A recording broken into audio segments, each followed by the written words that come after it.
Okay, we should be live. We should be live, obviously, and in today's stream, it is going to be talking about the Fever coming back, WNBA MVP odds, and whether, or and a lot of it, whether or not Lucy Olsen will or will not make it to the WNBA as a member of the Washington Mystics, lads. Obviously, we're going to be covering that and more in today's episode of Top of the Morning. I still can't believe I called it that, but as somebody who does not take themselves in any way seriously, why not? Why not keep calling it that? But yeah, so we've obviously nobody in chat pretty early right now. We have nobody here. But we have one like. Maybe we'll get someone in chat soon enough. Just to make sure that it's working okay. There we go. How are you? What's good? All's good. Top of the morning. I can't believe that that has become the stream name, but I guess it's here. I mean, I guess it's late morning. It might be the top of the morning. I don't even know what top of the morning is supposed to mean. I've never heard an Irish person say it in my life, but afternoon. Yeah, it's like 3 p.m. It is like 3 p.m. right here. Good morning from Iowa. Good morning to you. What time is it for you then? It's 10 Eastern, so it's 9 Central.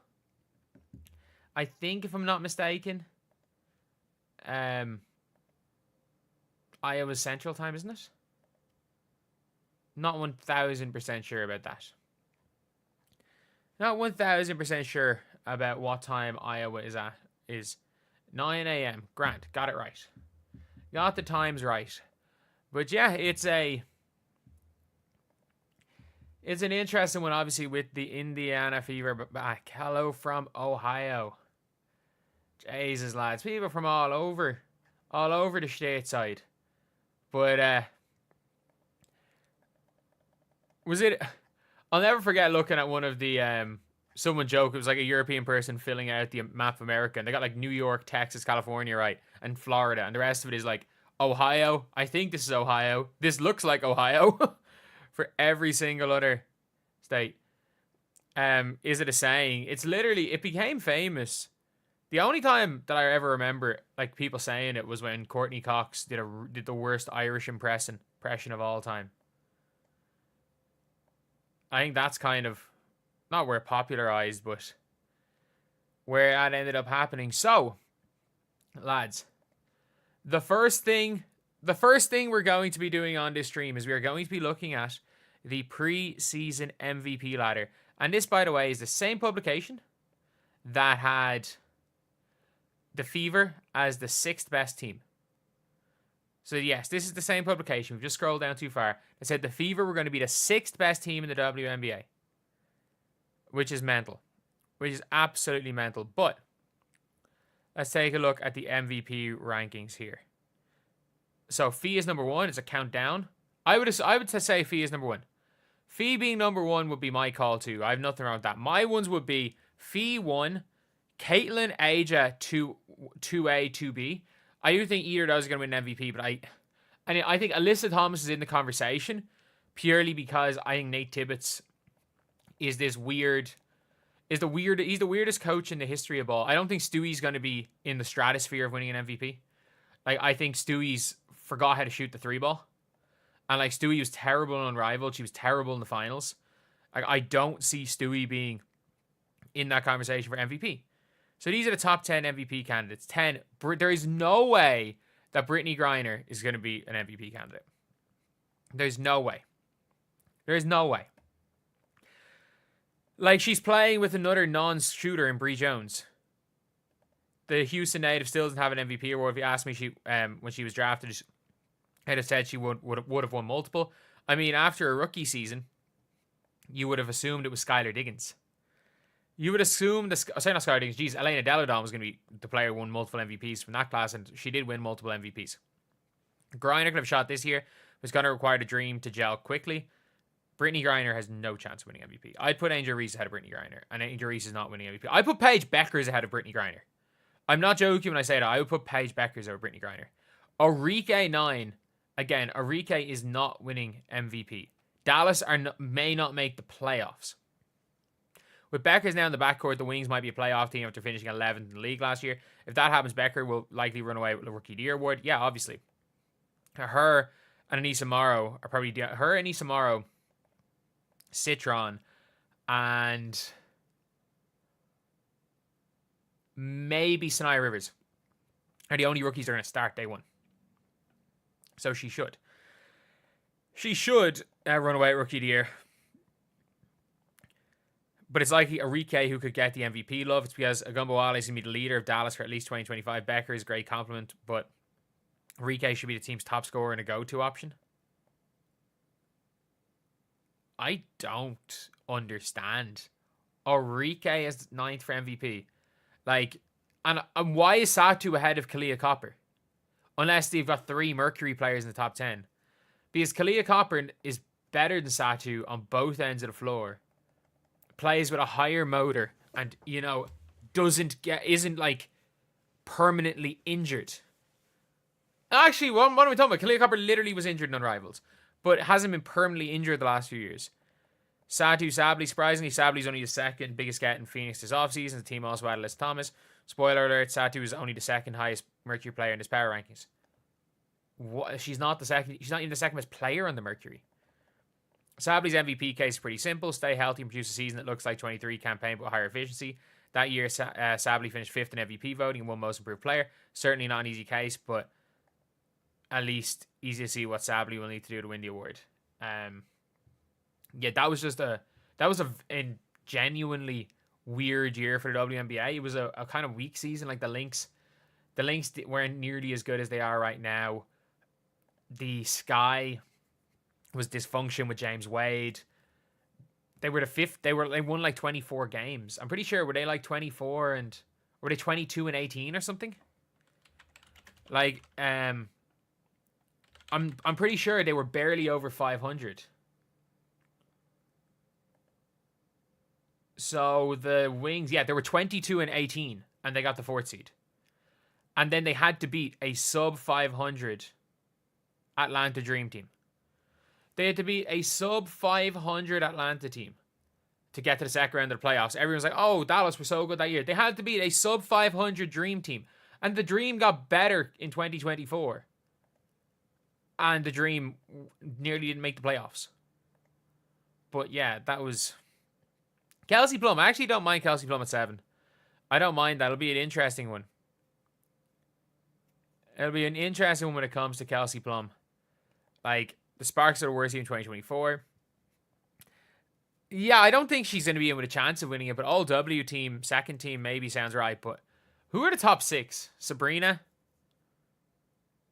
Asia, AT, Stewie, Caitlin, Fee?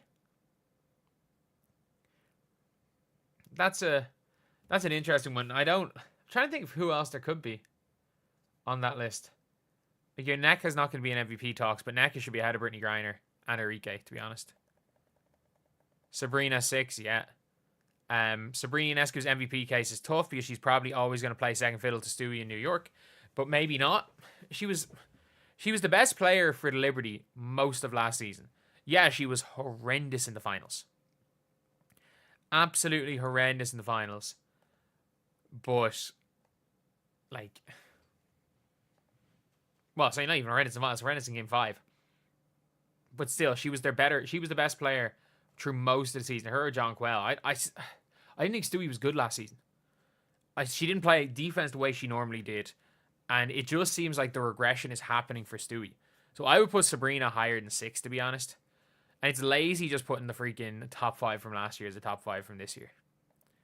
Alyssa Thomas 5th. Can Alyssa Thomas be the same Alyssa Thomas she was in Connecticut? Well, based on the roster construction, she should still be his primary initiator.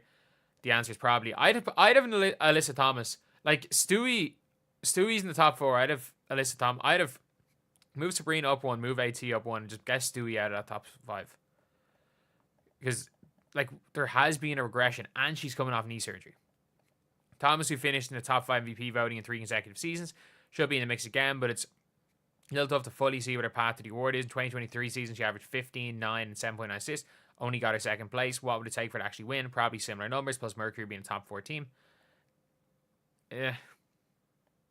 That's not going to be... I think she's not going to average the assists, but you never know. You never know. In a higher pace system, she probably could compete with Caitlin Clark for the assist title. So that would be an interesting one. Caitlin Clark, Fever.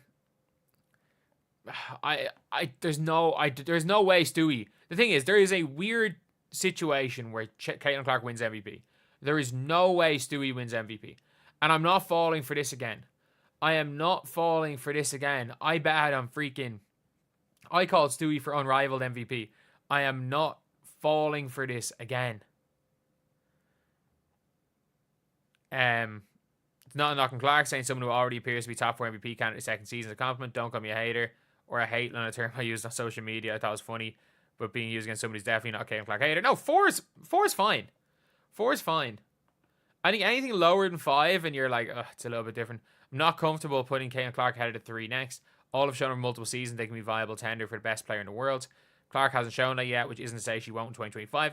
I'm fully convinced heading into 2026, I'll consider Clark an MVP frontrunner after another top 4 finish. Just don't quite see it being the year. Fair enough. Fair enough. Like, I do think she's going to be higher. Like, I just don't. Stewie might just fall victim to having too many star teammates. Steward, who has also finished top 3 in MVP voting in her last 6 seasons, gave up a little scoring responsibility last year to UNESCO, and the addition of Natasha Cloud to the Liberty lineup also means there's a lot of mouths to feed. It's not even that she gave up scoring to Breanna. It's that she couldn't hit a shot. Like, Breanna Stewart. Like, if you've ever looked at Breanna Stewart's like stats, like, she was a sniper. Like, Stewie was an absolute sniper. But last year, and we saw it in Unrivaled as well, she was shooting tour dates last year. She was shooting tour dates in Unrivaled as well quite a bit. And I understand the counting stats are good.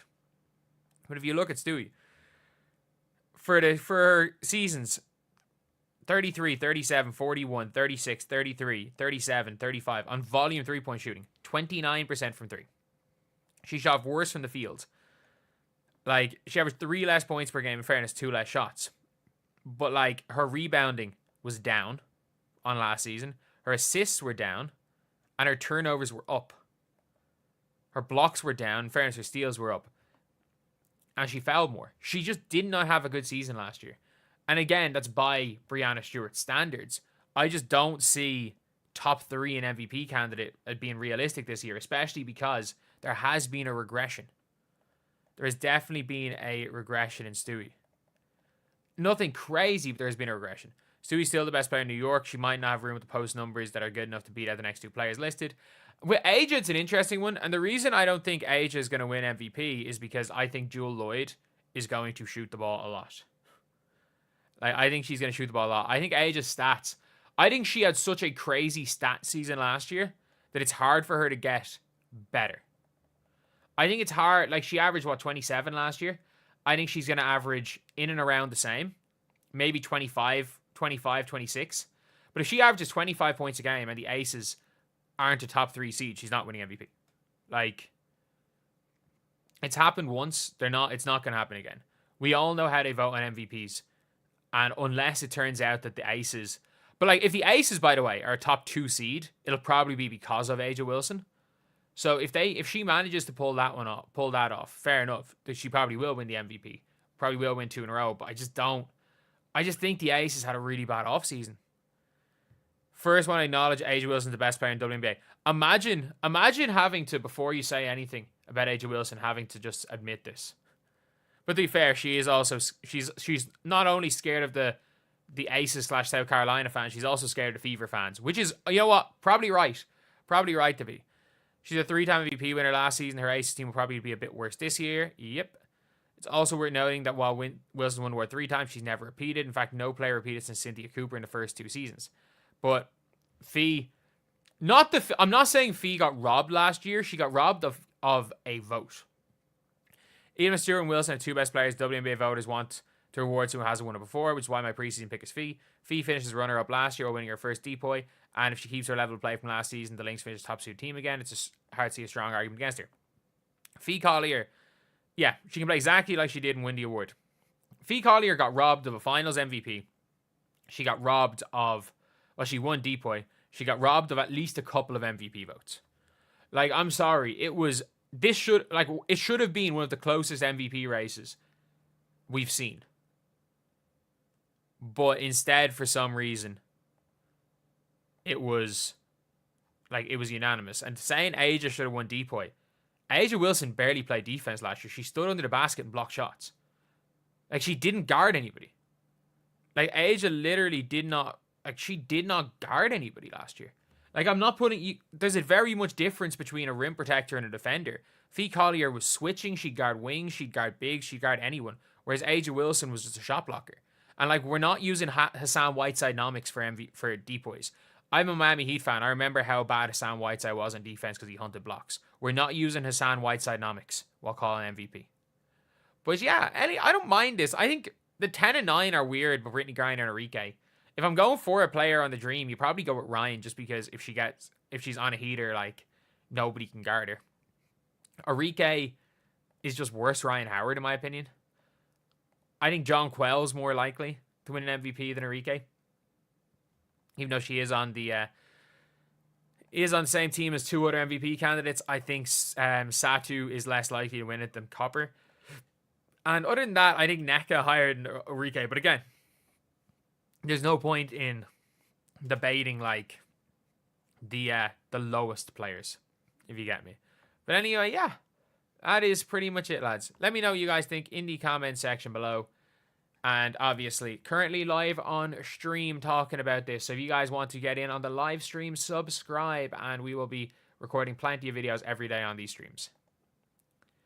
But yeah, Fee was unbelievable last year. Like, over the course, totality of the season, regular season playoffs, Fee Collier was the best player. Like, I don't know why it's a crazy thing to say Fee's the best player in the WNBA. She averaged 42 points per game in a series.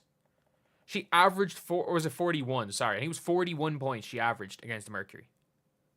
She averaged 41 points in the playoff series. I do not understand why that is being seen, why that's getting ignored. Like, why that is... And I don't even really care about Unrivaled. I really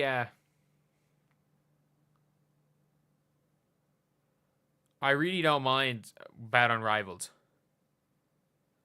But, like... Oh, I don't know. But, yeah. Yeah, one interesting thing, actually. If you guys did not see... So, there's one player that obviously people are still interested in seeing. And I find the whole situation around her quite interesting. And it is the former Iowa player, Lucy Olsen. It is the former Iowa player, Lucy Olsen. So, Lucy Olsen is... Like, there's been kind of new news with Lucy Olsen, but also you can see when it comes to the Mystics that maybe they're not kind of overly pushing things. So, Lucy Olsen has officially signed a rookie scale contract. She has signed a rookie scale contract with the Mystics, but that doesn't mean she makes the team. That does not mean that she makes the team. And there's very much a good chance she's not. Because, if you've seen, she is in Washington right now. She is in Washington. But if you guys have not seen... Like, in Indiana, all the Fever players are out there at halftime. But if you look at Washington, they're at a baseball game. It's only these three. It's only these three players. So Olsen and Green have both signed rookie contracts, but they can't keep both of them. They cannot keep both Green and Olsen, which means they're probably going to be getting rid of them. Getting rid of one of them. Like, the Washington Mystics... Like, Lucy Olsen is in Washington, by the way. Like, I'm pretty sure she is in Washington. I think she posted going there on her story, on her Instagram story. But if you look at Washington, everything is about these three rookies. These three rookies. So, I think it might be a fair assumption to make that she's not making the team. Like, I think... If you're looking everywhere on the page, they also signed, again, another forward. So it's not necessarily that they're competing for one spot. Because, again, I know that these players weren't drafted this year, but her, Green, all of these players, when comes to Green, Olsen, and then all of these players, they're all competing for one spot. So, clearly, there's no guarantee of anything. Clearly, she has not made the roster. Clearly, she has to fight it out. But having signed a rookie deal, she's not out of the running yet. It's not like she's not going to be a member of the Washington Mystics. But these three, for a fact, are. Like, these are being paraded around, Washington as their, like, star rookies. And in fairness, it is their first-round picks. But, like, Am I crazy to say that Lucy Olsen is better than Georgia Amoore? Like, lads, Lucy Olsen is born on May 26, 2003. And Georgia Amoore is born on April 3rd, 2001. She's over 2 years younger. She's taller. She's not 5'4". And I understand that, like, Georgia Amoore can run the show a little bit. But, like, she's going to be she's coming up against footers. She's 8 inches smaller in her matchups. And, like, she's not as good, for example, as what Crystal Dangerfield was coming into the WNBA. Like, Crystal Dangerfield was a UConn star. And in fairness, if you look at her career, her seasons, she did come out in the Wubble and average 16 points per game. But, like, Crystal Dangerfield has been a relief contract player for the last 2 seasons. Crystal Dangerfield is barely playing right now. She's become like a third string point guard who's a relief player. And Dangerfield's better than Georgia Amoore. I just don't understand that pick from the Mystics anyway. But, like, it is... Maybe Lucy couldn't go to the baseball game. They also posted their rookie signing photos. The rookie signing photos is the 3 of them together. This is not the first time they have, like, overly kind of pushed these 3 as their 3 rookies. And also, there's only one spot. So Lucy, Olsen, Green, and everyone else is, like, they are fighting it out for a spot. So I don't think people should get their hopes up too high when it comes to Lucy Olsen. I really don't. Like obviously Kiki's going to make the team. Georgia Amoore, she's so tiny. And then if you squint closely, Caitlin Clark. Or if you squint, it might be Caitlin Clark right here. They're all going to make the team. And when it comes to Olsen, I just don't know. I don't know. They've got so many players. And she's basically one of now. To make the roster, she has to beat out 6 others for one spot. Like, if you're looking here, she has to beat out Zay Green, JoJo Lacey, Ashton Pretchell, Shug Sutton, Cave. I'm not going to attempt to pronounce that first name because I'm going to get it wrong. Morgan Jones. She's going to have to beat out every single one of them to get a spot in the roster. And it's not... The 3 rookies are fighting for spot. No, they're on the roster. They're on the roster. But, yeah, it is an interesting one. Because, obviously, look... And Jade Melbourne is the best of them all. Jade Melbourne isn't a rookie, but Jade Melbourne is the best young player on the Mystics. We can stop the debates right there. Like, Jade Melbourne is born in late 2002. Georgia Amoore has the Aussie appeal. They have a better Australian. They literally have a better Australian already on their team in Jade Melbourne. But it's for all the Iowa fans expecting Olsen to make the team, and I actually did think Lucy Olsen was going to make the team. It's going to be hard. It's going to be real hard to make that roster. And the only positive thing for Olsen is that this is happening. So even if she doesn't make the team, there is a team that is going to lose half their team in the middle of the season. For all players like Lucy Olsen, you want to show out in preseason. Like, no matter what, you want to show out in preseason. Because if you show out in preseason... Is my camera's frozen? Yeah. So if you show out in preseason, you get to make the Golden State Valkyries roster. So Carla Leighton's gone to she's gone to Eurobasket. Caitlin Chen's probably not gonna make the roster. Like Letitia Amaher, South Carolina. Like the only reason she's in the WNBA is because of South Carolina tax. Just like a lot of players are only in the WNBA because of UConn tax. Jacite's gone to Eurobasket. Talbot isn't great. Kayla Thornton's okay. Salon's gone to Eurobasket. Temi's gone to Eurobasket. Chechi's gone to Eurobasket. Torre's gone to Eurobasket. Linskin's gone to Eurobasket. Van Loo's gone to Eurobasket. And I think Lucy Olsen can beat out half of these players. But, yeah. It's going to be an interesting one. And again, even if she doesn't make the Mystics roster, she's still going to make the Valkyries. And obviously people are saying here in my chat being like, she's going to make the team. She's going to make the team. She could.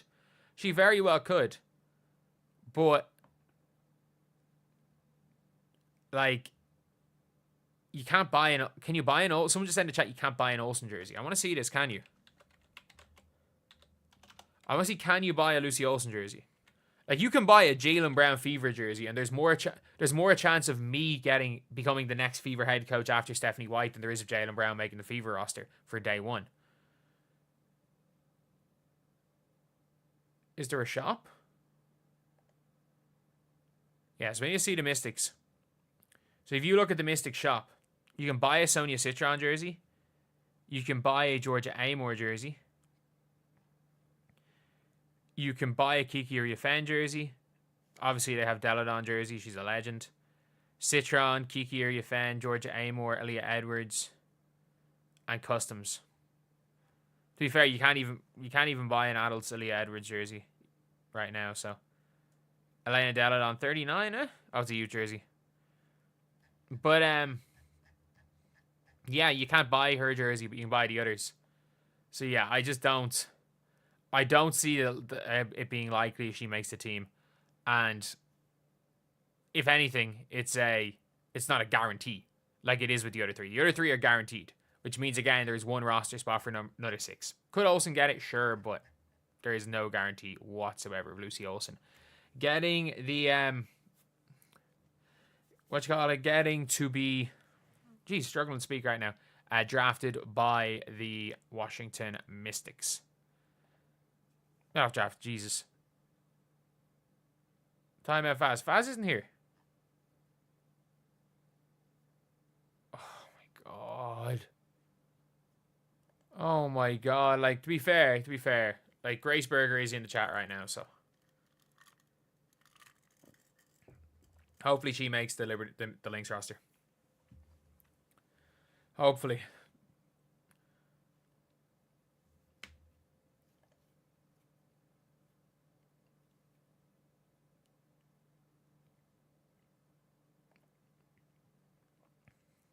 You're waiting for Grace to show up. Yep. She really must have hated the Fever. You couldn't buy a Kate Martin jersey. Yeah, that's the thing. Like, of course you couldn't buy a Kate Martin jersey because there's no guarantee she makes the roster. And to be fair, no one thought Kate Martin was going to make that roster. Like, we do have to also take that into account. Nobody thought Kate Martin was going to make the Aces. Like, Kate Martin was projected to be a 3rd round pick. The fact that the Aces took her in the 2nd round was seen as a surprise. And nobody thought she was going to make that roster. Let alone be in the rotation day one. Let alone be in the rotation.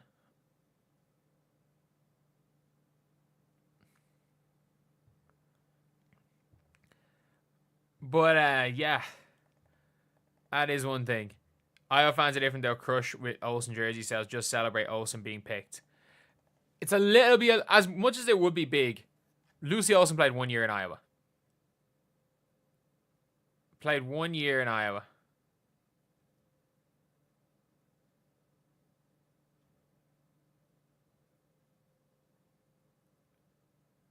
Which is something.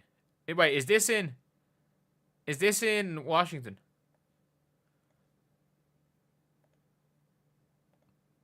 Is this in Washington?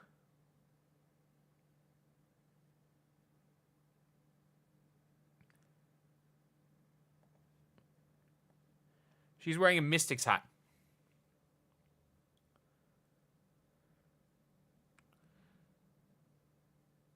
Kate Martin is vastly underestimated.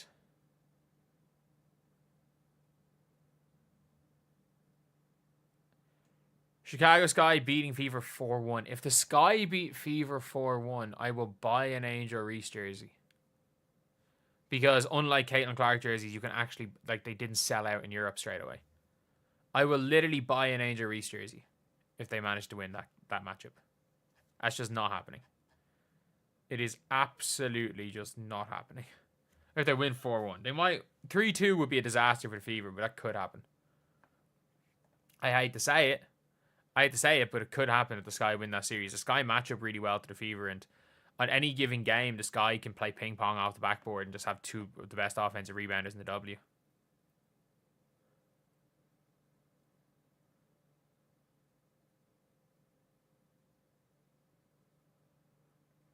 Fever are much better than the Sky, yeah, but it's about matchups. Like, basketball is about matchups most of the time, and I do have to say that the Fever might not physically be able to just guard the bigs. So last year, the Fever were too young and inexperienced. This year, they're too old. Got it.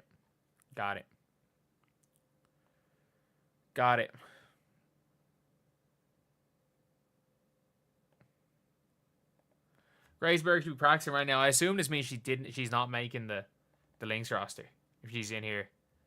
She's in here calling the Fever terrible.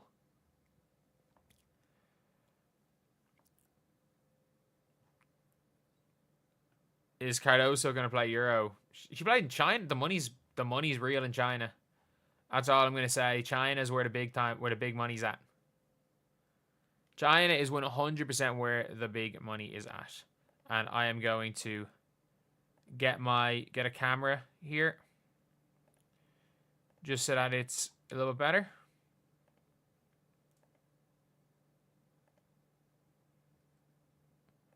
And I am extremely zoomed in right there. And I am frozen. Great. Okay, my camera's just banjaxed.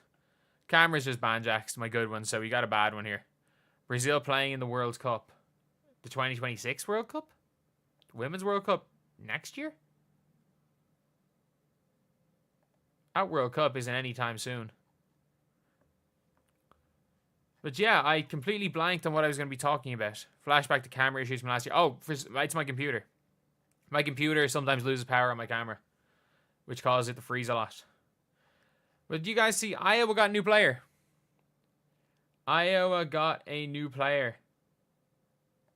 They got someone called Chitchat?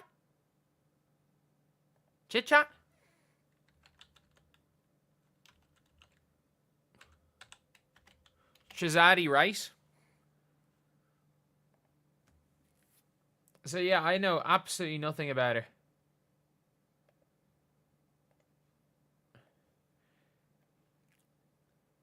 So yeah, Iowa got in a new recruit. They got somebody who is... Her name is... Oh. On her actual profile is Shazadi Chitchat right. Chitchat is her... It's like Irvin Magic Johnson. They got Chitchat right. That is a hell of a name. But yeah, so obviously multi-sport athlete, basketball and track, 4-star recruit. Okay. Helped win her leader high school to para-regional championships, but again, that doesn't really matter too much, to be honest. Served 3 years basketball team captain, completed 1 season in track, participating in long jump, 4x1, 4x4, 1 state track championship. Fair play. And chose Georgia Tech because of academics, athletics, and proximity to home. I don't know why she chose Iowa, but if she can hoop, it's a good choice. 7.2 points per game. Okay. On iffy shooting percentages. Like under 3 assists per game. Is she a 5'4"? I would assume she's coming in as a backup. I would assume she's going to be coming in as a backup to back up Addie Deal. Because I'm guessing Fearback is still going to be starting. Ava Hayden is going to be like a new player. You're going to still have Fearback in there. Hayden's going to be still in there. You're going to... Stokey's still going to be there. Addie Deal is going to start. And I would assume... Who else could start for Iowa? If they bring in another transfer, but I would assume that she's going to be coming in to back up at the 1. She's going to be replacing Caitiln. Like, I think that's more than likely where what we're going to see is we're going to see her, rather than being a top tier player, we're probably going to see her be replacing Caitiln, which is, again, not a bad option, I guess. Yeah, almost an identical replacement to Caitiln. But to be fair, like, I genuinely... anytime I watch Caitiln, she wasn't good. Yeah, you would see there's a player in there. You could see there is a player in there. But it just was not shown. It was not shown at all last year. And she was bad in big games. But yeah, obviously, Georgia transfer is on a chit chat, right? Is on a visit to Iowa today per source. She averaged 7.2, 2.6 assists. And in fairness, this is the source that said the full while he's gone to LSU. So maybe full while he is going to be going to LSU. But yeah, it'll be interesting to see how she gets on. She is so tiny. Oh my God, she's so tiny. She is so tiny. Oh my God. Obviously, she's like Georgia Amore small. She might be shorter than Georgia Amore. But yeah, like Iowa, I think Iowa are going to be good next year. If you look, they've lost Lucy Olsen. They just need to bring in one more big, if they can bring in one more big transfer. If they can bring in one more big transfer, you're looking at a team now that has, you've got Addie Deal running the 1. Who else do they have, actually? Do they have any... Do they have any other highly ranked recruits? Obviously, this was in 2024. Do they have anyone else in 2025? So they have Addie Deal, obviously, 5-star. And they have Layla Hayes, who's a 6'4". Okay. A 6'4", 4-star coming in. So that's somebody that's going to obviously try to help their front court. And you just never know. Like, Tegan Mullaney might come good. She looked good in the first game of the season. But again, freshman. You just never know how freshmen are going to do. Like, Mullaney's a freshman. Taylor McCabe's still there, isn't she? Yeah, Taylor McCabe's still there. Obviously, Addie O'Grady's gone. Hayden still there. Jada Gyamfi still in college? She may or may not play in any given game. Who else is there that were I thought there were more freshmen than that. Stremlo didn't do much, but you never know. You never know. She could figure it out, and the players coming in could be okay, because again, a lot of these players were high-ish ranked. Like Ava Hayden is the 42nd rated recruit. Then after that is like Caitiln was the next highest at 58. Then Stremlo was still a top 100 recruit, and I've missed some. Tegan Mullaney was 65th. So they recruit pretty well last year. So it'll be very interesting to see how Iowa get on. And at least there is now they have a backup, so they don't need to replace Caitiln now. They don't need to replace really any. Well, they need to replace Lucy Olsen, which is Addie Deal. And that's assuming that Addie Deal... I think a lot of people are just expecting they got a 5-star in Addie Deal for her to be almost like Caitlin Clark, because the last time they got a 5-star was Caitlin Clark. So chit chat following the assistant coach. Yeah, that kind of makes sense. That kind of would make sense. Should have hired... Yeah, just hire Jada... hire Jada Gyamfi at this stage. Just for vibes. Just keep her around for vibes. Hire her as an assistant coach for vibes, and you'll be all good. You'll be all good. But I have a feeling Iowa could be good again. Genuinely, I have a feeling that Iowa will be good. Look, they're not making a championship game, but making the second round of the tournament, which I thought was like what I said last year. I was like, first round of the tournament would be bad. If they make it to the second round, that's kind of expectations. If they make it to the Sweet 16, it's been a good season. And it's been a genuinely good season. And if they make the Elite Eight, it's the best possible situation. And they were obviously never going to beat UConn if they had even beaten Oklahoma. So, yeah, I think something similar. In and around the top 20-ish best teams in the nation. Like, they've replaced the players that are gone pretty well. Like, Addie O'Grady by the end of the year wasn't really playing. Stolke's going to be even better. Stolke looked even better when she was playing with, looked better when she was playing with Hayden. Because, like, Stolke, as much as Stolke looked so good at the 5 when she played with Caitlin Clark, that's just because of running. Like, Caitlin Clark with a running 5 is going to make them look better. She didn't look great at times at the 5 last year. So, yeah, I do think they'll be good.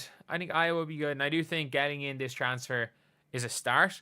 I do hope maybe if you can get one more transfer. Like, McCabe is it's probably going to be Fearbach and McCabe starting again. But just one more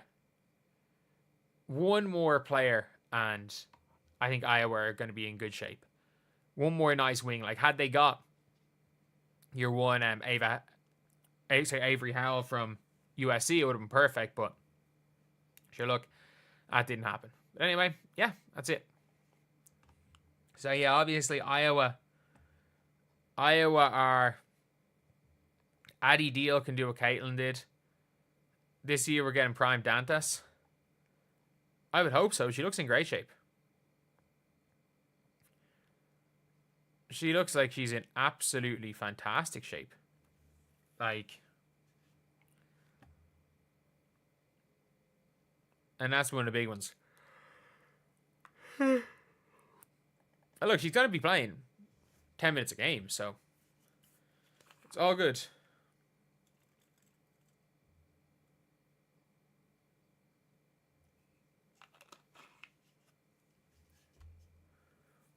Are there only fatigue issues with international players coming back? Not really. Players have done that since the dawn of time. People have done that since the dawn of time.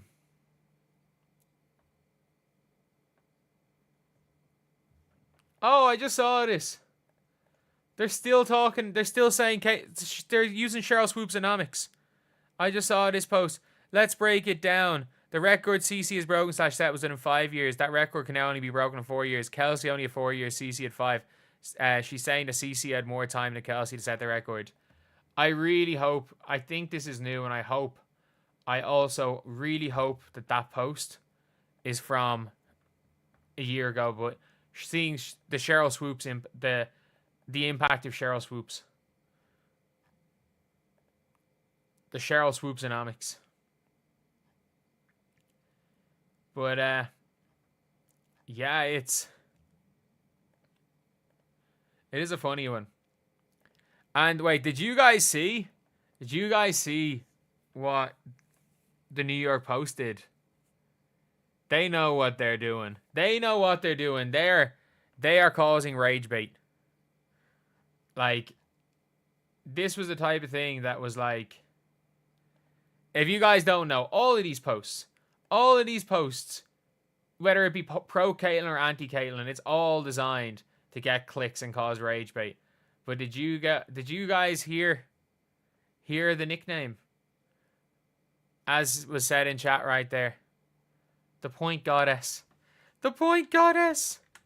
Oh no. Oh no.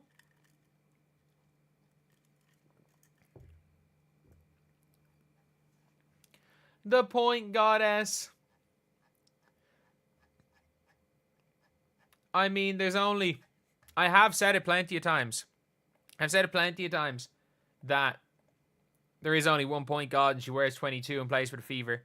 And obviously, look, the Ken Swift shared this yesterday. Jeez, this was a day ago at this stage. I did not even realize that. While a lot of the ink has been spilled by Caitlin Clark, the rest of the Fever roster is certainly notable. This season, the point goddess. Oh my god. The point goddess. In the starting lineup by center, Aaliyah Boston and obviously Kelsey Mitchell, Dewana Bonner, and Natasha Howard.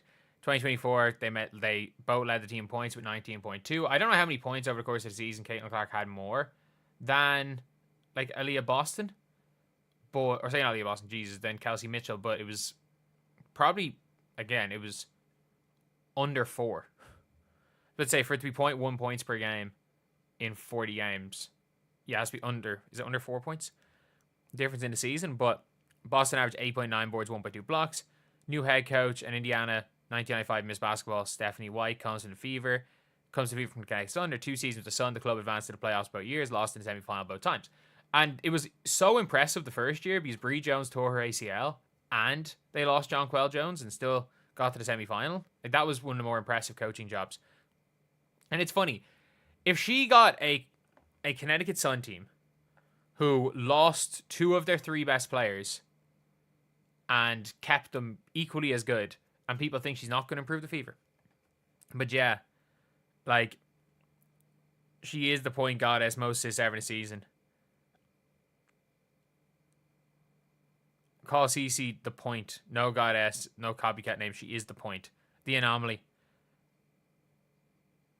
I think the Anomaly is probably a better nickname. I do much prefer that. I do much prefer the Anomaly. Or, you know what, you want to know what my favorite nickname is? My favorite nickname for Caitlin Clark is the scheduling conflict. I stand by that.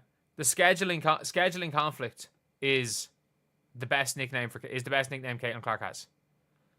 And I don't know if you guys agree with it, but for me, of all the nicknames for Caitlin Clark, I'm calling the scheduling conflict my favorite one. The Anomaly, scheduling conflict. Like, we all know that if you're talking about a point guard in the WNBA, we all know there's only one point guard and she wears 22 for Indiana. But scheduling conflict. What other?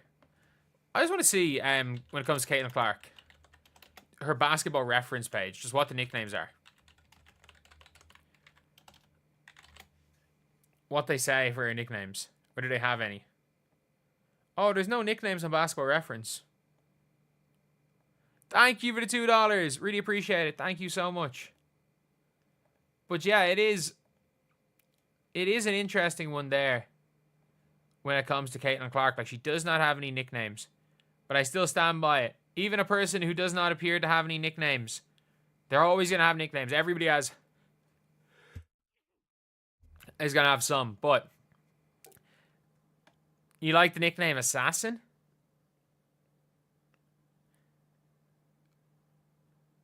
Chelsea Gray is the point guard. Ponytail Pete. Ponytail Pete is a very good one. I have to admit, Ponytail Pete was a very good nickname. Ponytail Pete was a very, very good nickname. The Reality. Reality is a good nickname too. How many of these nicknames have just been people speaking nonsense to her? How many of her nicknames have just been that? The Anomaly, the scheduling conflict, the real...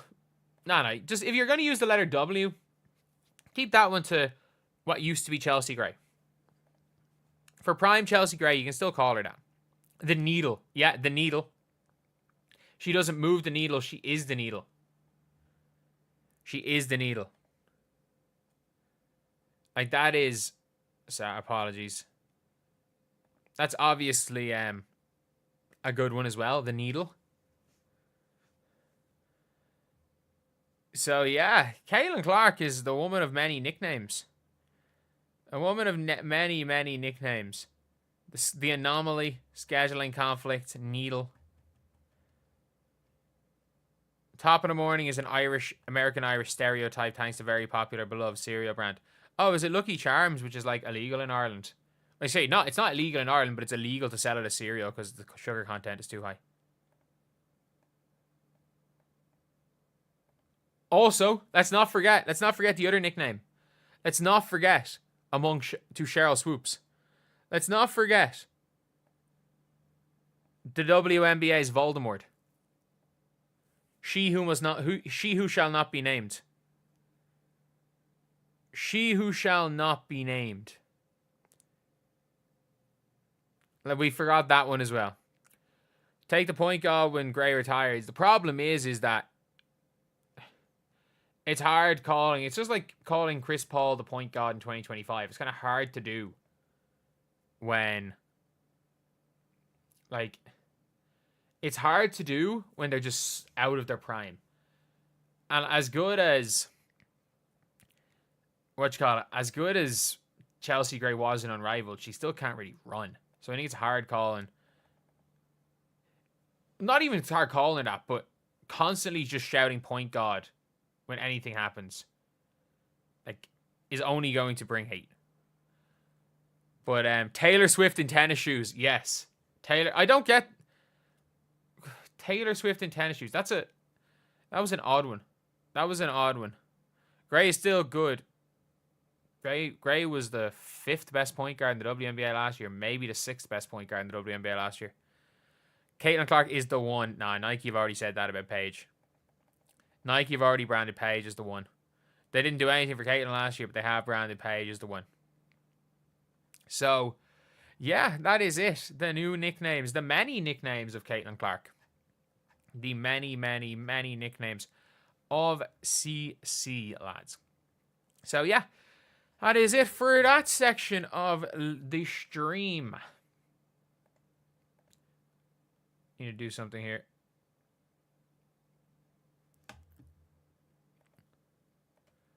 But yeah, it's a Paige and Reese is the one.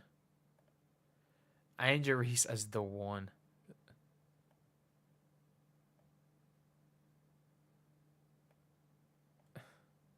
I don't even know what to say about that. I don't even know what to say in that regard. The one you can't make a layup. I mean, you're not wrong there. You're not wrong there.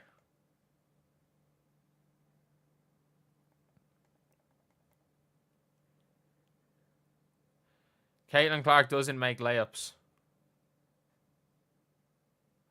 The same Caitlin Clark who is the only guard in the top 10 in the WNBA in field goal percentage at the rim. And not only that, is she top 10, she was like 3rd in field goal percentage at the rim last year.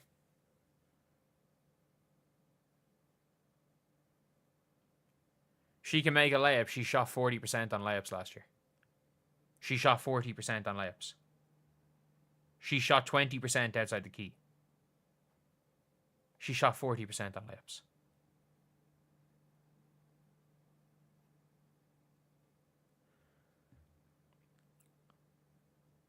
The privilege is a nickname. Oh.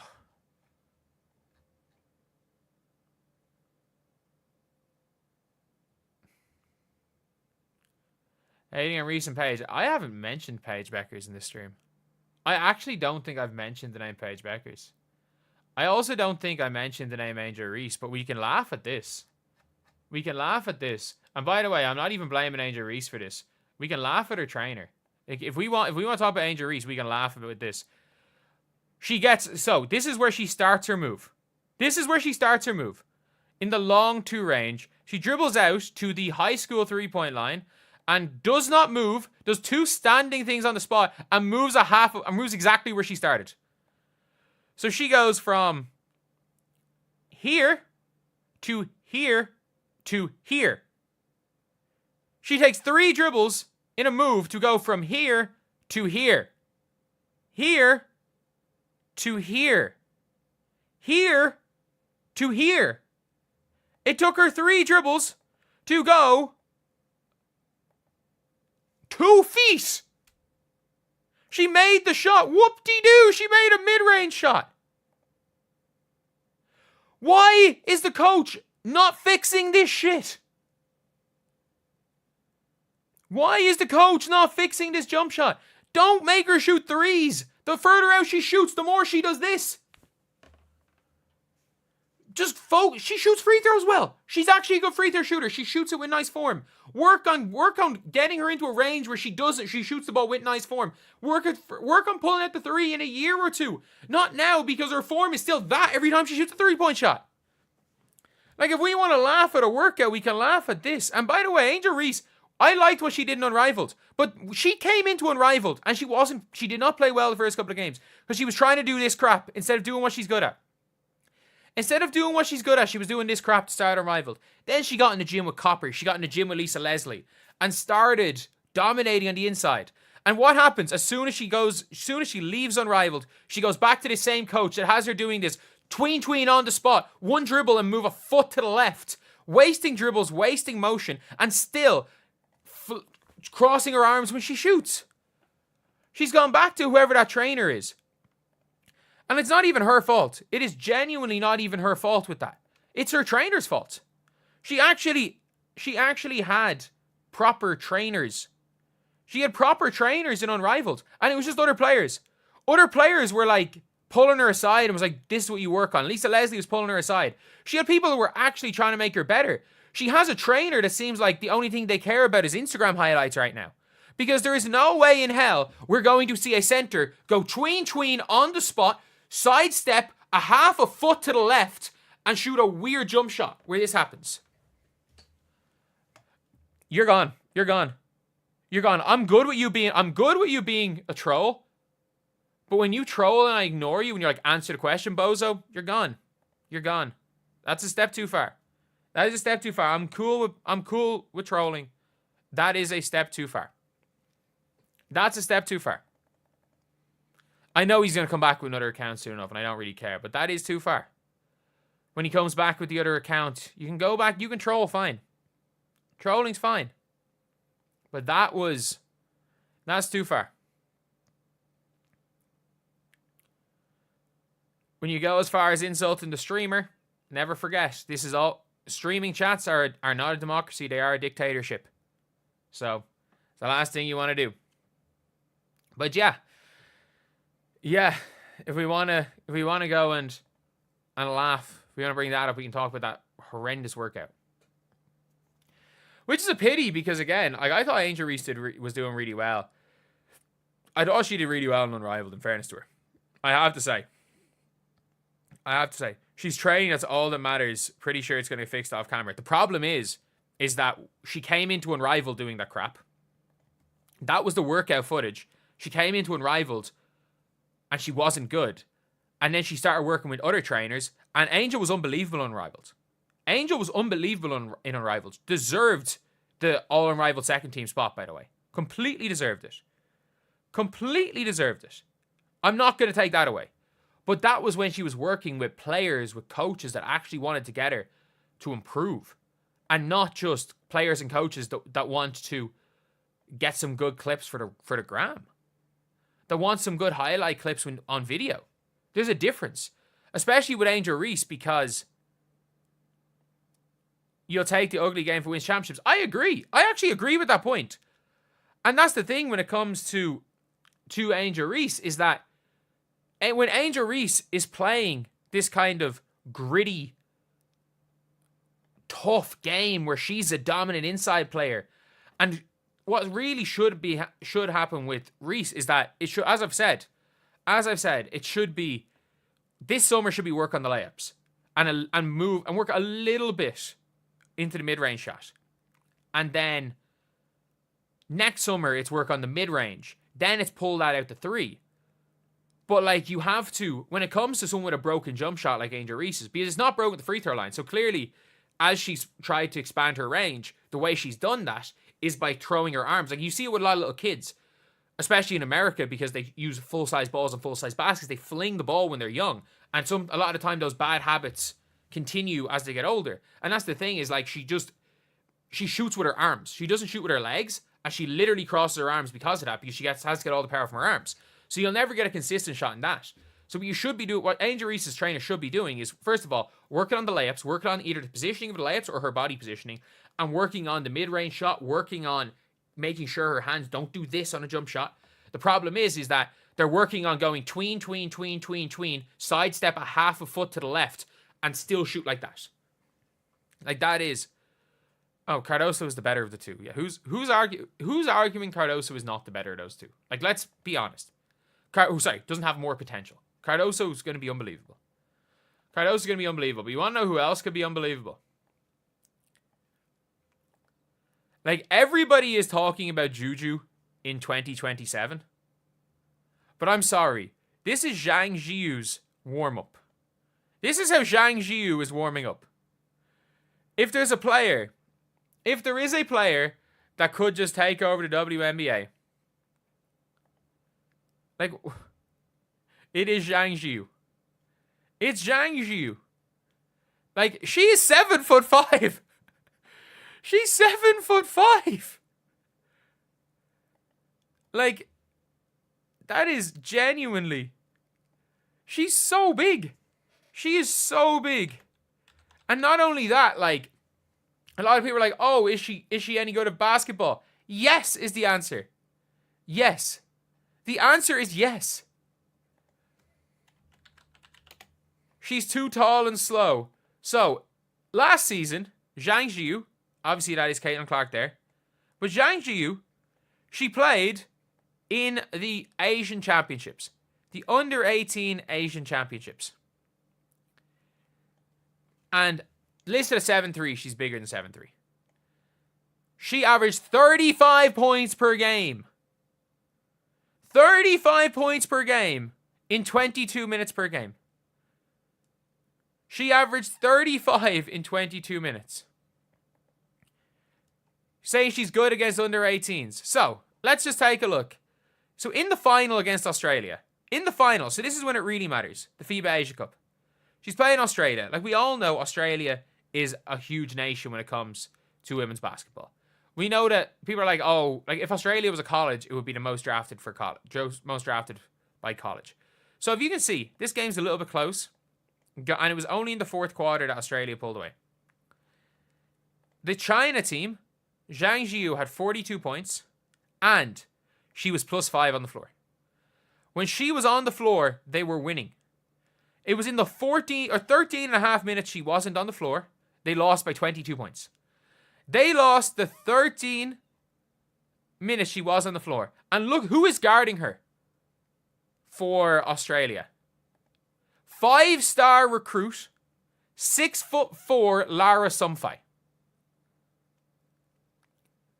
A 6'4", 5-star recruit, future WNBA player Lara Sumfai is guarding her. Held to 6 points in the final. 6 points on 3 of 15 shooting being guarded by her. And who else is on that team? Probable first round pick from in this year's draft, Saffron Shields. And obviously Saffron Shields had 31 points in that game. She was exceptional on 12 of 14 from the field. Was she 12 of 12 from 2? That's crazy. But obviously, look, Saffron Shields plus 18 played 38 minutes in the game. But like, she is possibly going first round. There's a good chance she's a first round pick. She's a 6'2" guard who is foregoing college. She could be a first round pick. And then when it comes to Lara Sumfai, because she's born in the year 2007, she wouldn't be eligible to be drafted straight away. So she's going into college next year. She'd be too young to be drafted as a 19-year-old because she's only just turned 18. She is going... Did she go to Stanford in the end? I know she was down to... She was down to like UConn and a few others. She's in IMG. She plays at IMG. Did she go to Stanford in the end? But again, she is one of the top recruits in the nation. Was a player that UConn were looking at. And got dropped. Got 42 put on her head in 26 minutes by Jang Xu. It is silly what she's able to do. Like, her touch around the basket is crazy. And again, like, I'm not acting like Jang Xu is going to be playing 40 minutes a game. But, like, Jang Xu could be a player that gives you... That could come in. And... Like, she's playing out at a high... She is literally, to start the game, She is playing out of the high post. Like, she actually has a little bit of skill. She has some skill. She has some vision. Like, and she's just a foot taller than everybody else. Like, that's also a thing. She is a foot taller than everybody else. Like, even at the WNBA level, she's going to be a foot taller than everybody. Like, it's hard to guard her. Like, these are good players she's being guarded by.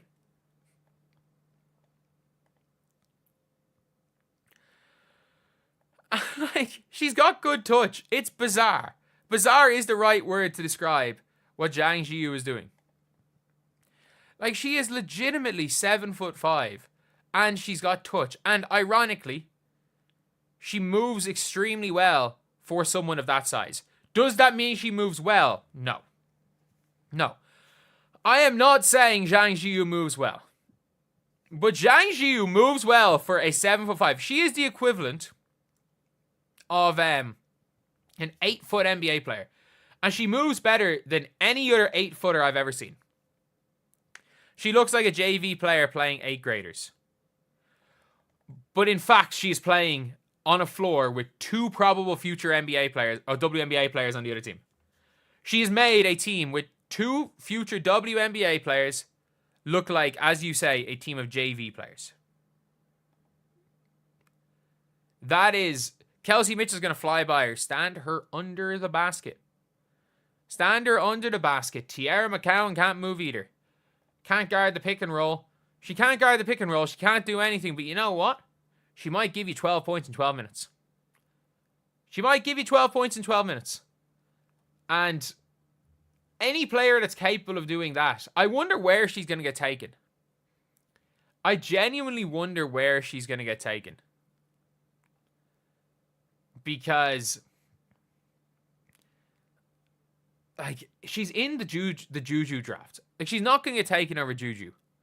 But it's like, does she get taken over Hannah Hidalgo?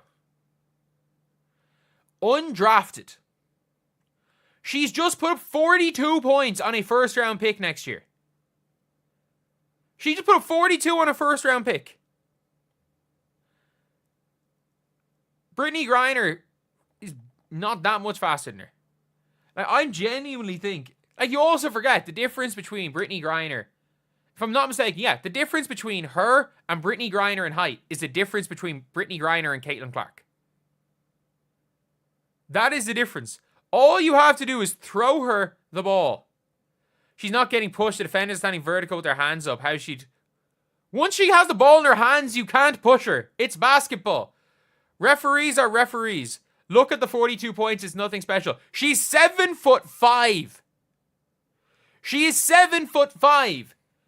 Who cares about the 42 points? It's like saying, look at Shaq's 40 points in this game. He just overpowered people.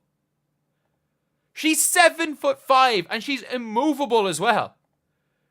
She's 7'5", immovable, and very mobile for 7'5".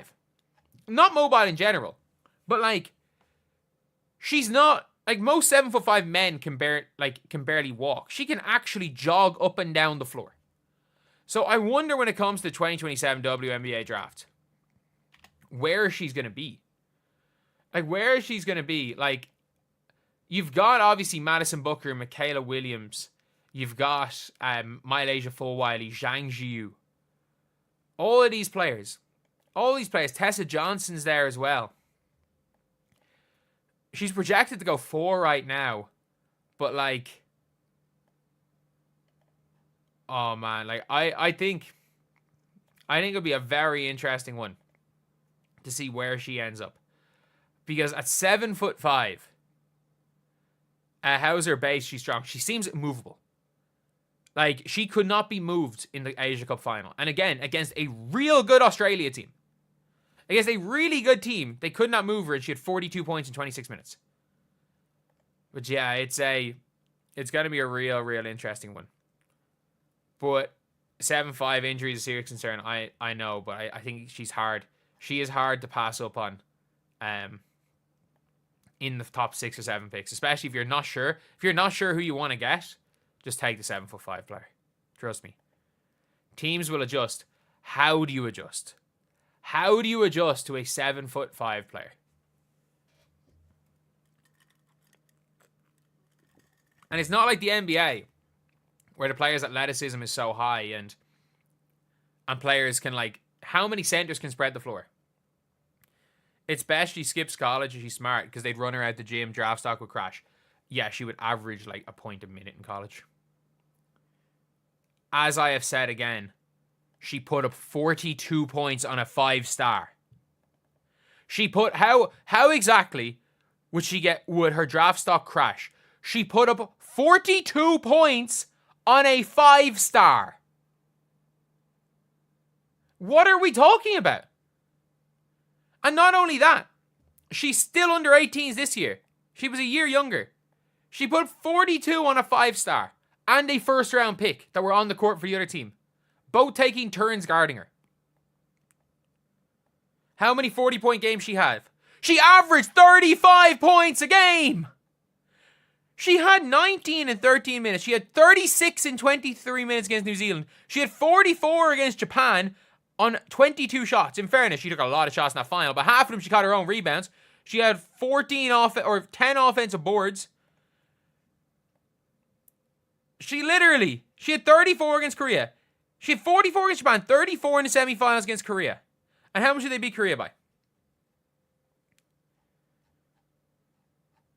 How much did they beat? They beat Korea by 18. They probably needed most of those points, in fairness.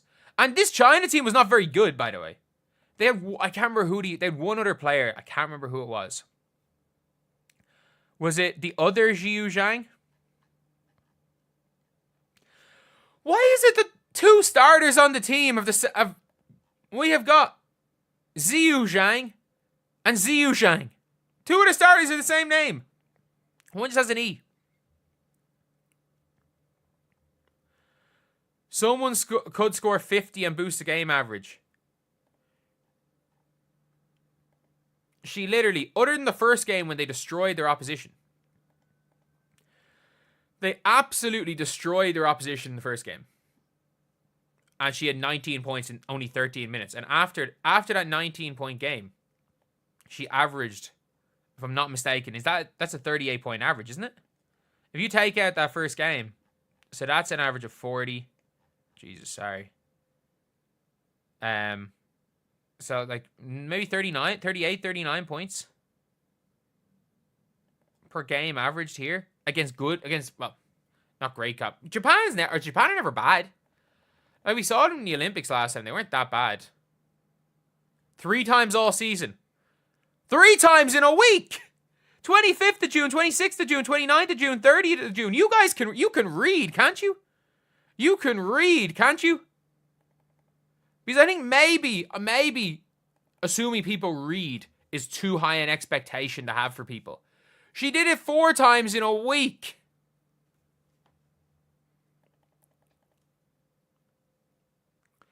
Still 3 times right. You're just moving the goalposts. Saying she's 9 foot and only scored that. I'm sorry. She averaged 40 points over a week period.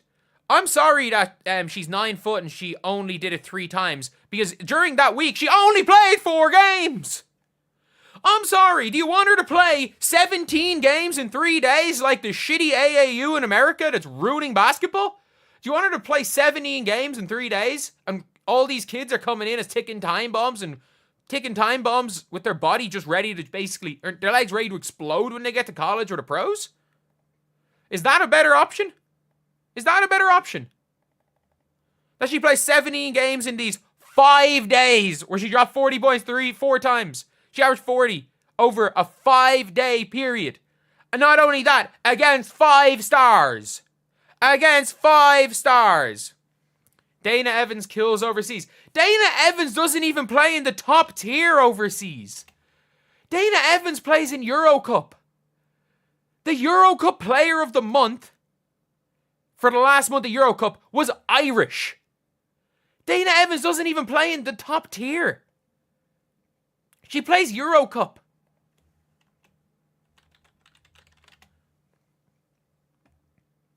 All season, how many 40-point games in her games? In the Chinese under 18s league, she averages like 40. But that doesn't matter. I don't care how much she scores in the Chinese under-18 league. It only matters when you're playing against good competition for the national team. Especially in these countries, underage domestic leagues don't matter. They don't matter. I don't care how much points she scores in the Chinese. If she's playing the pro league, fine. But they're not letting her play because she's only 17. You have to be 18 to play. Dana Evans on the season is averaging 17 points per game for Besiktas, who are doing not great in the Turkish league, if I'm not mistaken. So Besiktas in the Turkish league are, where are they? So in Euro Cup, so in the Turkish league, they finished 11-11. So they basically did the same as, they finished the same as Bottas, which is Damir Stantas' team. And obviously, look, Holly Winterburn and Alexis Peterson, none of these are WNBA players. But like, Dana Evans has been fine overseas. She's been fine. Like, she's not. Thank you for the $4, David. And by the way, really, thank you so much for the Caitlin Clark jerseys, by the way. Like, they all sold out in Europe. Like, straight away. And I had no, like, I was actually able to, being able to get them was crazy. Thank you so much. Yeah, my accountant sent them to me a few days ago.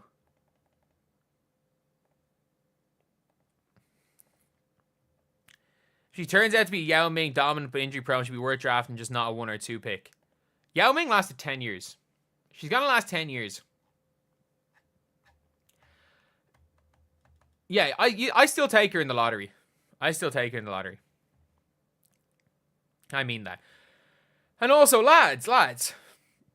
We've got 200 people in here and 123 likes. Do you think we can get to 150? Do you guys reckon we're going to be able to get to 150 likes?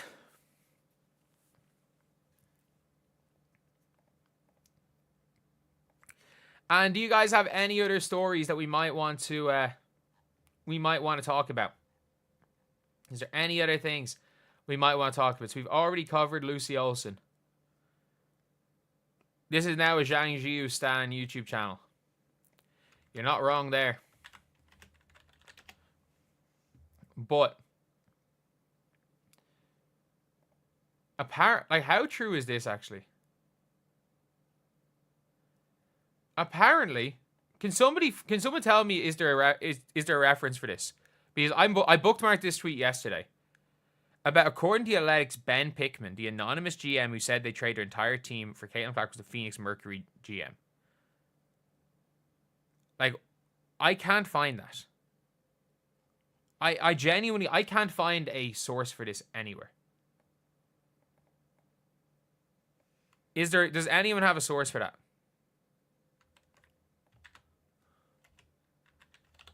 How long do you think it will take Dominique Malonga? I mean, she has, by the way, she has 4 years.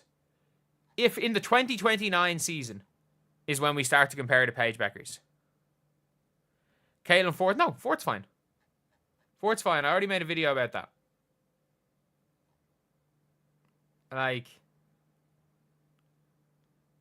hard to find a source for an anonymous quote. That's the thing where it says, according to the anonymous GM who said that was the Phoenix Mercury. So that's where I'm trying to find. I'm trying to see if I can find it anywhere. Because I don't want to make this a video. This would be a really interesting video to talk about. Talk about Rachel Demita video she's posted. So what did Rachel post? What did she just post? So the Rachel Demita predictions. Early season predictions.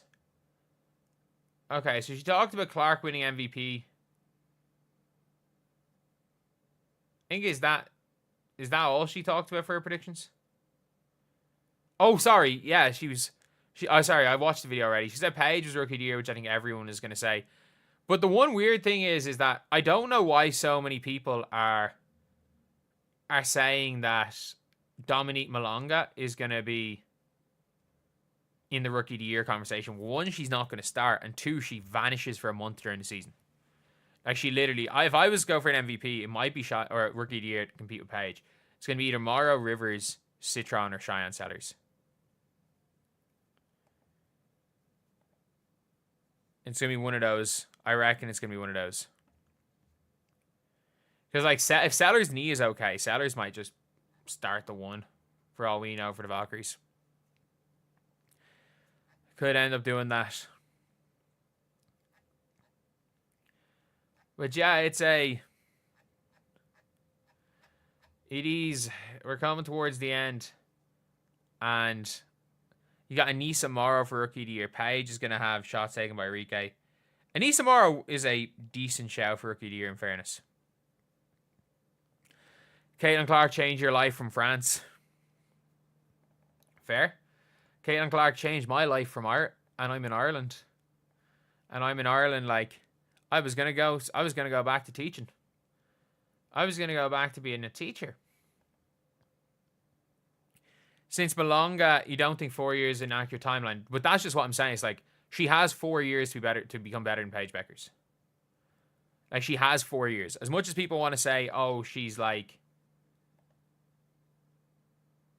she has to be better right away, otherwise why would you take her at number 2? Like, she has 4 years to become better than Paige Bueckers. Do I think Paige will play the 2? I think they're going to share ball handling duty. It's 2025. You don't really need like a 1 or a 2. You don't really need a 1 or a 2, and I think she's going to play a lot at the 2, in fairness. Like, yeah, so that's the last topic I'm going to cover in this video. I'm going to cover the situation when it comes to where Paige is going to be playing, how she's going to play, and what likely way she's going to be utilized by the Dallas Wings. So yes, that's going to be the last topic we cover today is going to be the Paige Bueckers. So yeah, Paige Bueckers for the Dallas Wings is obviously going to be a huge player. An absolutely huge player for the Wings. She's going to be seen as, I think people are calling her like the savior of the franchise, but this franchise was the 4th seed 2 years ago. Like, the Tyrese overrated poll, Tyrese Halliburton is not the most overrated player in the NBA. There's more, but fair enough. Like, they picked on Gobert for years. But when it comes to Paige Bueckers, though, when it comes to the Wings, her rookie season is going to be really interesting. It's going to be really interesting because I don't know what way the Wings are going to want to play. And I don't know whether Paige is going to fit in or whether she's going to be the focal point. So it's such an interesting thing when it comes to Paige. And it's funny in a season where when it comes to Caitlin Clark, I do think her numbers are going to go down slightly, in fairness. Reading this comment. And by the way, I'm record quite a lot of videos on stream. So if you guys are new to the channel, subscribe. And if you guys want to watch the stream, watch these live, I will be streaming almost 4 weekdays, Monday to Thursday, every single week. Sometimes Fridays, but unlikely. The problem is Paige averaging 15 and 5. There's only one basketball. So if you look at the Wings roster right here. So their starting point guard is probably going to be Paige Bueckers, who can play the 1. Paige Bueckers is kind of a combo guard. She's a combo guard who can play really well the 1 or the 2. Then you've got ball-dominant Arike Agumbawale, who is an ISO player, who is an isolation player, who is probably, like, for her shooting some of the most unassisted field goals, to act like she didn't have players around her last year. It was just your turn, my turn. Like, even when Odyssey Sims was there, they played your turn, my turn. So even when Arike played with somebody that could create a little bit for her, it was still your turn, my turn. And now, when it comes to Paige, like, Paige might, if Paige just wants to fit in, her job might just be passing it to Arike. Like, that might be her job. Like, Dejanay has not joined to average 7 points per game. Maddie Segrist is a top 3 pick. Is genuinely a top 3 pick who was real good last year before she got injured. Nalissa Smith is not going to be happy with no touches because she needs post touches and she does get in people's way. She's not a spacer. She's not a cutter. She's a post-up player. Maisha Hines-Allen is a max contract player. She's not going to be happy. Depending on what rookies they end up making the team. Like, Madison Scott, in fairness, is a dog, good defender. Isaiah James or JJ Quinterly, these two are probably both competing in there for one spot. Whichever one of these makes the team, they're both bucket getters. So, the problem is, when it comes to Paige, is that if things aren't ran for Paige, she could very much slide into a fit in rather than fit out. So it wouldn't surprise me to see Paige averaging 11, 3 and 4, 3 assists, 4 boards. Especially if they go with a your turn, my turn, if they start putting the ball in Enrique's hands more. And you also have to take into account, you might be saying there's so many mouths to feed on this team, and you might be saying, oh, in the second unit, when Enrique's off the floor, Paige kind of runs the show. They have the best backup point guard in the WNBA in Ty Harris. Like, Ty Harris is real good. She's really good. Like, Ty Harris is not that much. Like, look, again, sorry. Potential-wise, yes, Paige is better. Paige is going to be a better player. Today, Ty Harris was a good starting point guard on a 3rd seed last year. So, there's a possibility that they just go out with their best 5, which is Ty Harris, Enrique, Paige, Dejanay, and probably Hines Allen and go small ball. Or if they go big, put De'Aaron McCowan in. There is a chance, there's genuinely a chance that they go out with a lineup where Paige is not only playing at the 2/3, but she's the 3rd option. And there's no way that these players like a Dejanay, like players like Dejanay, is going to be happy with not touching the ball. Like, her as a 4th option when she barely gets the ball, and she doesn't have an Alyssa Thomas to kind of help her out. And people are saying Paige is good, used to playing with good players. I actually agree with that and still getting hers. The problem is that the first option was always her. She was always the first option. And the only time she wasn't the first option was when she chose not to be. She might walk in as the 3rd option this year. And she's a player that's going to be happy to do that. And it's the best thing.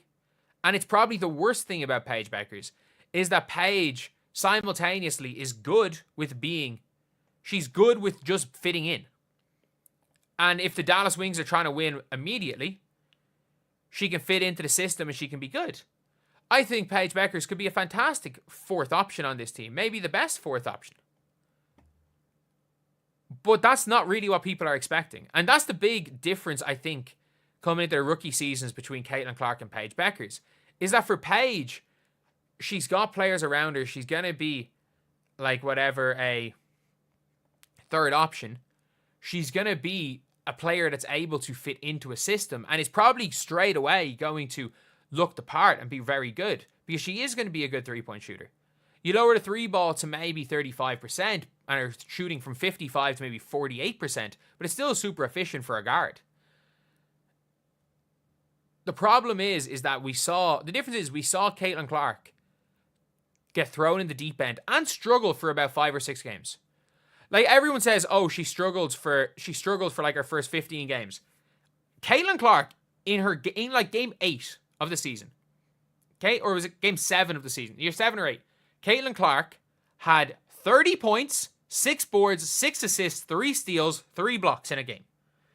That is a game Caitlin Clark had, like, in May. So, to say that she was, like, struggled compared to expectations, cool. Compared to how she ended the season, cool. But she got shown every single blitz early, and she learned from it. She improved. I don't see Paige. Not only do I not see Paige getting blitzed or picked up at half court, I don't see teams putting their best defender on Paige Bueckers. And again, it's going to work for her efficiency. It might actually work for her winning. But, like, it's just such a tough one to talk about because Paige is so talented. Paige is such a good player. But there are concerns, not concerns about her career. There are concerns about how good a fit she is in Dallas. And I understand that Paige Bueckers fits with literally any team. She can still average 15 plus with 10 shots a game.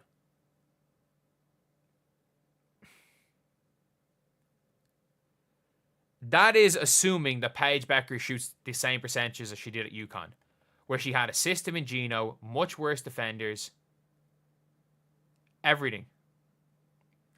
Like, she had absolutely everything going for her.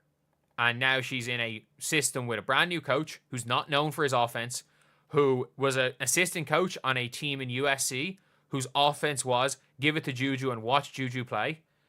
If he had anything to do with that offense, it's going to be give it to Arike and watch her play. So I think when it comes to Paige, like she's going to have a really good career. I just don't think the roster is constructed properly. I think the roster is really constructed properly. Saying she's not injury prone, she did miss a year and a half of college. Like, I wouldn't be concerned about her injuries, but yeah, two major injuries in in 12 months. Yeah, you would say injury prone, or at least not even injury prone, maybe is an injury risk, slight injury risk. But I just don't like how this roster is constructed. Like, you look at her playing in UConn. Azzi Fudd was an off-the-ball player. Sarah Strong was was kind of like the female Jokic. But you've got high volume, low efficiency-ish shooter in Dejanay. You've got Ty Harris, who's real good. You've got ISO God Arike. You've got Tiara McCown, who just gets in the way. You've got in the list, you've got bucket getters in Quinterly or Isaiah James. You've got Maisha Hines-Allen, who's fine. And you've got Nalissa Smith, who we saw with Caitlin Clark, gets in the way. Don't think she's a bad player, just gets in the way. So I just don't see Dallas being a great fit for her, to be completely honest. But anyway, yeah. That's the video. I'll see you guys. So, lads, wait, there's no way, right? There's no way.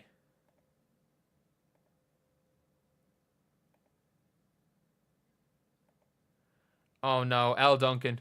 L. Duncan. Oh, no, lads. I need to listen to this clip. Oh, no. There's a new L. Duncan clip. There's a new L. Duncan, Caitlin Clark clip out there. And, oh, no. Oh, no. And after just being shocked, I haven't heard it yet. I just saw Ken Swift post it 2 minutes ago. Ken Swift posted a shout out to him. That's where I get 90% of my videos, just like it's where all of us get like 90% of our videos. Let's be real. Let's see what she says. I know where you're going to go with this one. Caitlin Clark will win MVP. That's a fact. She was as close to the second best odds to win it last year. And I think after we came out of the All-Star break, she had a couple of games where I think she was sort of like the favorite to win MVP. And this was no... What? What? What? What? Disrespect to obviously Asia Wilson or Nafisa Collier, and obviously Wilson, pulled it down the home stretch and got another one. But what? In fairness, what is he on about? I gotta say, there was no stage where Caitlin Clark was seen as the MVP last season. There was people saying if she had like a 30, she was on such a heater that if she played Asia twice, and if she really outperformed Asia twice, then maybe she'd be in the conversation. But like, maybe then we could start the conversation. But there was never a stage she was MVP. And by the way, both Asia Wilson and Caitlin Clark sucked in those games. Neither of them played well. It was like meant to be the whole battle between Caitlin and Asia, and they were both in a competition over who could shoot the worst, who could play the worst. Caitlin Clark being in that very, very short list of second best odds, third best odds, and I think that's where she actually finished in her rookie season. Yes. New coach, new veteran players, yes. To be clear, there was never a time where she was the favorite to win MVP. Yeah, I can't believe I'm actually agreeing with L. Duncan. L. Duncan's right. She's right on this one. There was never a time. There was a time after the All-Star break that she made it an interesting conversation because it was a runaway train for Asia Wilson. It should not have been a runaway train, but the debate should not have been with Caitlin Clark. It should have been with Fee Collier. Fee Collier, like, the fact she didn't get a vote for MVP is crazy. Is crazy. But again, I don't think anyone should be arguing Asia Wilson winning MVP. It's just mad the Fee didn't get a vote. The entire season. I disagree. Post All-Star break. I mean, Nafisa Collier is the one that finished second, but it became more interesting. It's like when, Jokic is the undisputed guy, and then all of a sudden you see a guy like put together a really great half of the year, Shai Gilgeous-Alexander last year. So then all of a sudden the conversation becomes more interesting.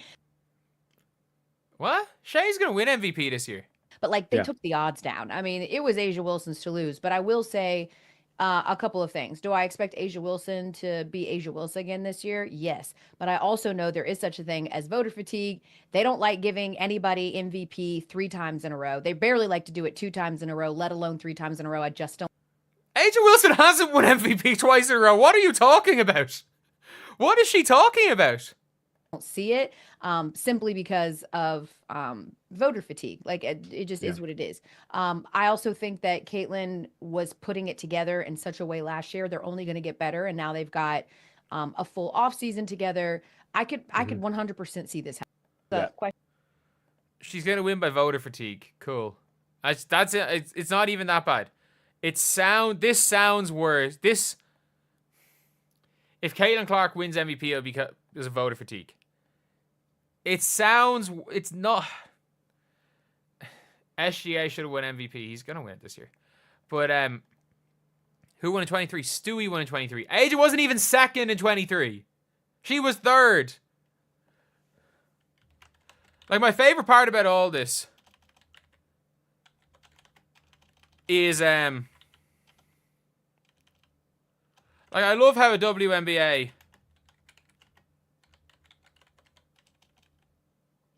I look how she said Asia has already won 2 straight. That's mad. That is mad. Like, it's just rewriting. She's won one every other year. But they were talking about her winning 3 straight. Like, Elle Duncan is just factually incorrect. By the way, this debate is an argument for who is the most incorrect. He just completely made up that Caitlin Clark was in MVP talk. Not was in MVP talks. That became the favorite for MVP. There was an interesting conversation. There's an interesting conversation to be had. I mean, Nafisa Collier's the one that finished second, but Jokic is the undisputed guy, and then all of a sudden Alexandra last year. So then all of a sudden the conversation becomes more interesting. But like they took the odds down. I mean, it was Asia Wilson's to lose. But I will say a couple of things. Do I expect Asia Wilson to be Asia Wilson again this year? That's fair. Yes. But I also know there is such a thing as voter fatigue. They don't like giving anybody MVP 3 times in a row. They barely like to do it 2 times in a row, let alone 3 times in a row. I really do hope that this is that she knows that she didn't win MVP, and not only that she didn't even finish second in MVP. But I think that might be too much. That might be too much to expect from, an employee of ESPN. I hope that she knows and it was just a misspeaking. But this, I hate, like, I don't even think, she didn't mean to say, she meant to say 3 times. Asia she's already won 3. She's already won 3. I also don't think this is as bad. She did not imply, she basically said Asia's probably not going to be in the conversation because of voter fatigue. And with that, Caitlin Clark's definitely in it. Like, there's always people. Like, when it comes to voter fatigue, like, nobody, for example, let's just say 2020, it's getting a little bit different now, because obviously people are kind of changing their tone of voter fatigue. But, like, nobody really complained that much in, say, I'm trying to think, what was the last time there was a real voter fatigue in the NBA? I can't even remember. Like, that I would consider really that. There was none for Nash 2 in a row. Jokic for Embiid. And to be fair, yeah, Embiid got slandered for that. But yeah, it is. It's a bit of a weird one. And I do think that nothing would be said about this. Embiid over Jokic, but I think the Kendrick Perkins thing, where he brought up a list of voters and said that the only reason Jokic won any MVP is because voters of a certain race keep voting for him. So all of those voters were scared to vote for Jokic. Like, Kendrick Perkins implying that anyone who voted for Jokic was a racist, that was more than voter fatigue. Elle was saying it may be a reason why Asia may not win, and more so why Caitiln will win it. Asia could have another incredible year and be undeniable. Who knows? And that's the thing. Like, if Asia Wilson, to overcome voter fatigue, you have to be better than the previous year. Like, that is a thing when it comes to it. And it's the reason why Giannis has never won another MVP. Because until actually this season, he never eclipsed what he did in the regular season, those 2019, 2020 years. And it's the reason why Jokic has eclipsed voter fatigue, is that ironically, his first MVP, he wasn't that good. Everyone else was just injured and it was a weird season. The second MVP, it wasn't like he was absolutely like lighting. He was good on a bad team. And the third MVP, the one time he was the 1 seed, he didn't win MVP. And the third MVP, they were 1 game off the 1 seed and he was fantastic. And in this year, because his seed was lower, he's not getting it. So it's like, when it comes to players like that, you have to Malone over Jordan. It was voter fatigue, but also you have to take into account that was it Jordan's best season? And it's the same with LeBron a couple of times. Both Jordan and LeBron should have had more than 5. But you have to always make that argument. So unless Asia Wilson leads the league in rebounding, has 27 points, does it on similar shooting percentages, and the Aces are a top 3 seed, he didn't have a better season than last year, so she's not going to win MVP. Like, if every single player has identical seasons to last year, and the records are the Fever, as expected, 1 Liberty, 2 Lynx, 3 Fever.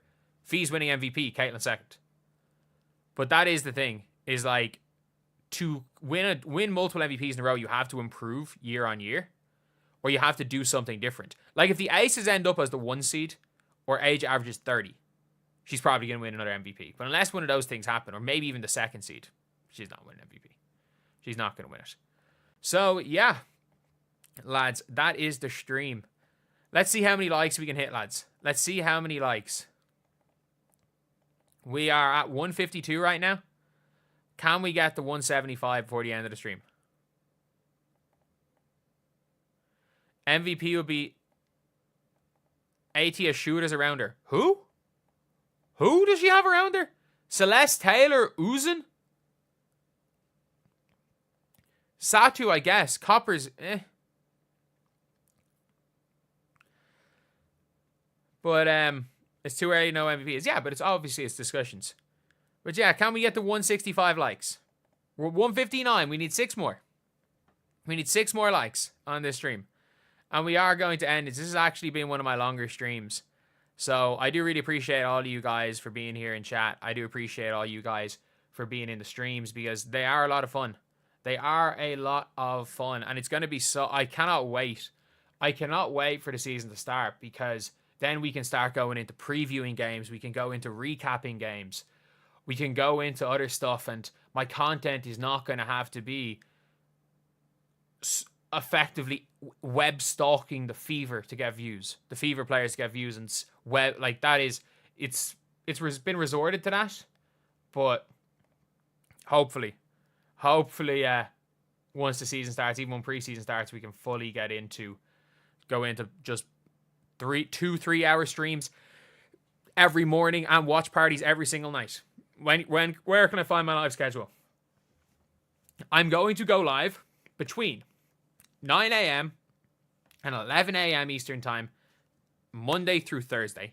And I'm going to be live for at least 40 Fever games. I'll tell you guys if I'm not, just because there are going to be some times where, and then sometimes obviously, like, I'm not going to be able to do this live because I'm moving out of this place and I got to sort out, do a whole bunch of things. And I don't know, like, there might be like a 2 or 3 day period where this office I have to take apart this office and bring it to the new place. Like, it's going to be a bit awkward, but sure, look, it is what it is. Anyway, thank you guys so much for